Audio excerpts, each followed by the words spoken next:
ចាប់ពីឆ្នាំ1904ដល់1907ព្រំដែនកម្ពុជាសៀមត្រូវបានកំណត់ជាផ្លូវការតាមរយៈអនុសញ្ញាបារាំងសៀមនិងការវាស់វែងបោះបង្គោលព្រំដែនកាលពីមុនតំបន់ព្រំដែនកម្ពុជាថៃជាកន្លែងដែលប្រជាជនទាំងសងខាងរស់នៅដោយសុខសន្តិភាពទាហានថៃបានលួចចូលមកបាញ់ទាហានខ្មែរដែលកំពុងដេកលើអង្រឹងក្នុងលេនដ្ឋាន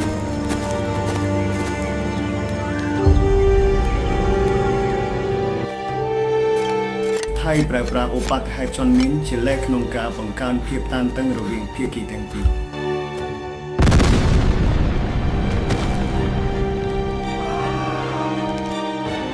សូមគោរពរាយការណ៍មេទាហានយើងបានដើរជន់មីនដែលទាហានខ្មែរលួចដាក់ហើយខែកក្កដាឆ្នាំ2025ចំនួនប្រដាប់អាវុធបានផ្ទុះឡើងបង្កការខូចខាតដល់តំបន់ស៊ីវិលកម្ពុជាប្រជាជនខ្មែរស្លូតត្រង់ត្រូវរត់ចោលផ្ទះសម្បែងដើម្បីស្វែងរកកន្លែងសុវត្ថិភាព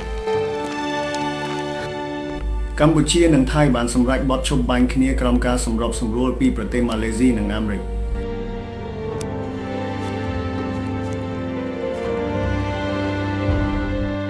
គណៈកម្មាធិការព្រំដែនចម្រុះ JBC បានចូលវាស់វែងនិងដាក់បង្គោលបណ្ដោះអាសន្ននៅតាមបណ្ដោយព្រំដែនដើម្បីបន្តការកំណត់ព្រំដែនដោយសន្តិវិធីផែនទីអន្តរជាតិបង្ហាញព្រំដែនខុសគ្នាហើយយោងតាមផែនទីដែលយើងគូសយើងគួរតែមានទឹកដីច្រើនជាងនេះយើងបានបាត់បង់ទឹកដីច្រើនណាស់ថ្ងៃទី7ខែធ្នូឆ្នាំ2025ថៃបានបើកការបាញ់ប្រហារជាលើកទី2មកលើកម្ពុជា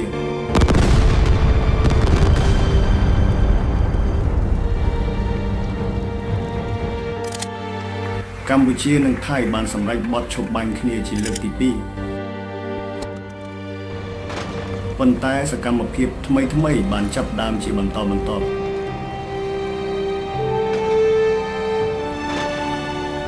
ផ្ទះប្រជាជនខ្មែរនៅលើទឹកដីខ្មែរត្រូវបានចោទឈ្លានពានបំផ្លាញដោយខុសច្បាប់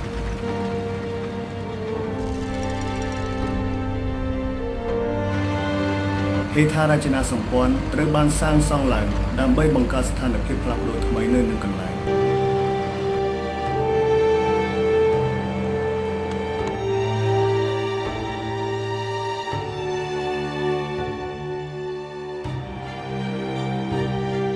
កម្លាំងសៀមធ្វើសកម្មភាពចុះវាស់វែងដីចែកជូនប្រជាពលរដ្ឋសៀមនៅចន្លោះប៉ុស្តិ៍4041ក្បែរផ្លូវថ្មីដែលសៀមបានធ្វើចូលមកក្នុងភូមិជោគជ័យចំណុច TA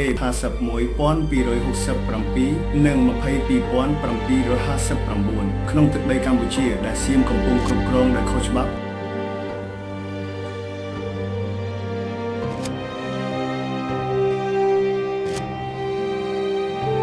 ខណៈដែលប្រជាជនថៃកំពុងអបអរនឹងការឈ្លានពានប្រជាជនកម្ពុជាកំពុងរងទុក្ខលំបាកចាប់តាំងពីបទឈប់បាញ់ចូលជាធរមាននៅថ្ងៃទី27ខែធ្នូឆ្នាំ2025រហូតមកដល់បច្ចុប្បន្នប្រជាពលរដ្ឋកម្ពុជាជាង 30,000 នាក់ដែលបានភៀសខ្លួនមិនទាន់អាចវិលត្រឡប់ទៅកាន់ភូមិរបស់ខ្លួនវិញបាននៅឡើយនិងមានសិស្សសាលាជាច្រើនអ្នកទៀតមិនបានចូលរៀនដោយសារតែតំបន់ទាំងនោះត្រូវបានកងទ័ពថៃកាន់កាប់ដោយខុសច្បាប់សន្តិភាពពិតប្រាកដត្រូវកើតចេញពីការគោរពច្បាប់និងយុត្តិធម៌សន្តិភាពគឺជាជម្រើសតែមួយគត់សម្រាប់អនាគតរួមរបស់ប្រជាជាតិទាំងពីរ